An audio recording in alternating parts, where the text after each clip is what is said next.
ఏపీలో కమలనాథులు దూకుడు పెంచారా? AP state BJP chief ఎన్నికకు రంగం సిద్ధమైందా? బీజేపీ రాష్ట్ర అధ్యక్షుడి కోసం అధిష్టానం కసరత్తు చేస్తోందా అంటే అవుననే టాక్ వినిపిస్తోంది. రాష్ట్ర బీజేపీకి త్వరలోనే కొత్త అధ్యక్షుడు వస్తారనే ఊహాగానాలు పార్టీ వర్గాల్లో జోరందుకున్నాయి.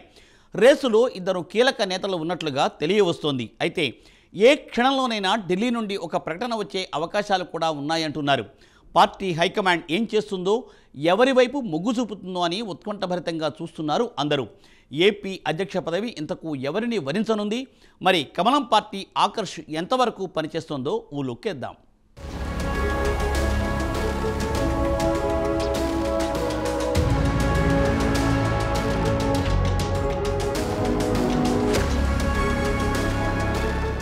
బీజేపీ రాష్ట్ర అధ్యక్షుల ఎంపికపై ఢిల్లీ పెద్దలు ఫుల్ ఫోకస్ చేశారు. ఉగాదిలోపే పార్టీ రాష్ట్ర శాఖ అధ్యక్షులను ఎంపిక చేసి పార్టీని మరింత బలోపేతం చేయాలని హైకమాండ్ భావిస్తోంది. త్వరలోని ఏపీకి కొత్త అధ్యక్షుడు వస్తారని ఊహాగానాలు వినిపిస్తున్నాయి. దీనికి సంబంధించి 1-2 రోజుల్లోనే పూర్తి స్పష్టత వస్తుందని ముఖ్య నేతలు చెబుతున్నారు. ప్రస్తుతమున్న స్టేట్ చీఫ్ పురంధేశ్వరిని తప్పించి ఆమె స్థానంలో కొత్త వారిని నియమించేందుకు బీజేపీ పెద్దలు భావిస్తున్నట్లు తెలుస్తోంది. మరోవైపు జాతీయ స్థాయిలో ఆమె సేవలను వినియోగించుకోవాలని యోచిస్తున్నట్లు టాక్ వినిపిస్తోంది. అయితే ముందు నుంచే పురంధేశ్వరిని కేంద్ర మంత్రివర్గంలోకి తీసుకుంటారనే ప్రచారం సైతం జరుగుతోంది. ఏపీలో కమలం ఇంకా వికసించాలంటే ఏం చేయాలో అన్నీ చేస్తోంది. ఇందుకు ఏపీలో బలమైన కమ్మ సామాజిక వర్గానికి ప్రాధాన్యత ఇస్తున్నట్లు తెలుస్తోంది. కమ్మ సామాజిక వర్గం నుంచి బలమైన నేతల పేర్లను పరిశీలిస్తున్నట్టు సమాచారం.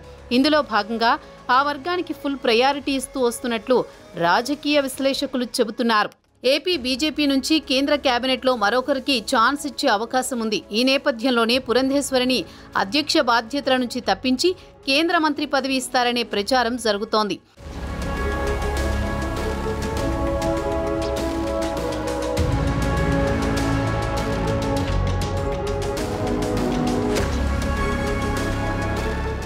రాష్ట్ర బీజేపీకి త్వరలోనే కొత్త అధ్యక్షుడు వస్తారనే ప్రచారం పార్టీ వర్గాల్లో ఊపందుకుంది.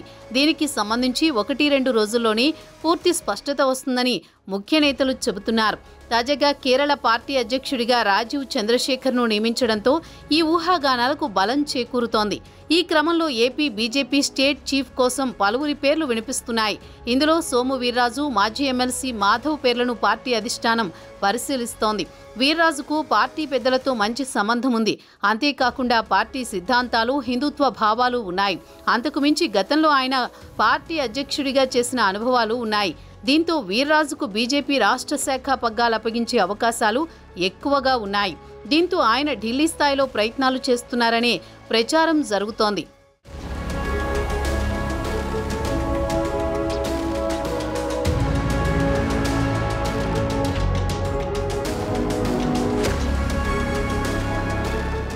అయితే కూటమి పార్టీలలో ఎవరికీ ఇష్టం లేకపోయినా బీజేపీ రాష్ట్ర శాఖ మాజీ అధ్యక్షుడు సోము వీర్రాజు అధిష్టానం ఆశీస్సులతో ఎమ్మెల్సీ అయిపోయారు. టీడీపీ, జేఎస్పీ, బీజేపీ, ఏపీ నేతలు ఎవరూ కూడా అధిష్టానం నుంచి సోము వీర్రాజుకు ఎమ్మెల్సీ టికెట్ ఆగమేఘాలపై వస్తుందని ఊహించలేదు.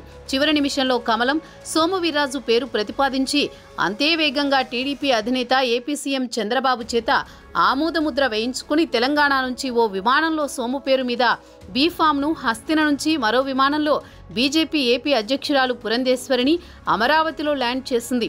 అలా చివరి నిమిషాలలో సోము వీర్రాజు చేత ఎమ్మెల్యే కోట ఎమ్మెల్సీ ఎన్నికల్లో బీజేపీ అభ్యర్థిగా నామినేషన్ వేయించింది. ఆ తర్వాత ఆయన శాసనమండలి సభ్యుడి అయిపోయారు. ఈ నేపథ్యంలో సోము వీర్రాజు మరోసారి ఢిల్లీ పెద్దలను ఆకర్షించుకునే పనిలో పడినట్టు తెలుస్తోంది. సోము వీర్రాజు 2.0 అంటూ ఆయన దూకుడుగా వ్యవహరిస్తున్నారు.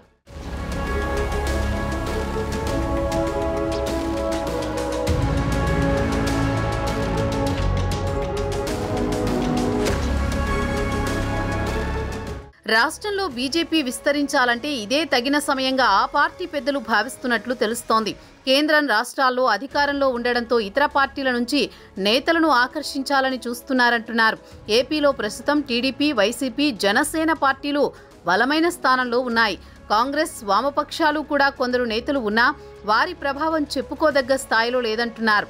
అంతేకాకుండా టీడీపీ, వైసీపీ, జనసేనలకు ప్రత్యామ్నాయంగా ఈ పార్టీలు ఎదిగే పరిస్థితి ఇప్పట్లో కనిపించడం లేదనే విశ్లేషణలు ఉన్నాయి.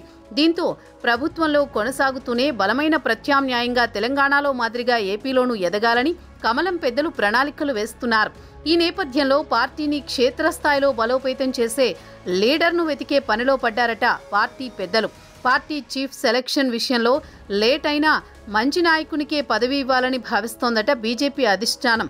మరి కమలం పార్టీ ఆకర్ష్ ఎంతవరకు పనిచేస్తుందో చూడాల్సి ఉంది.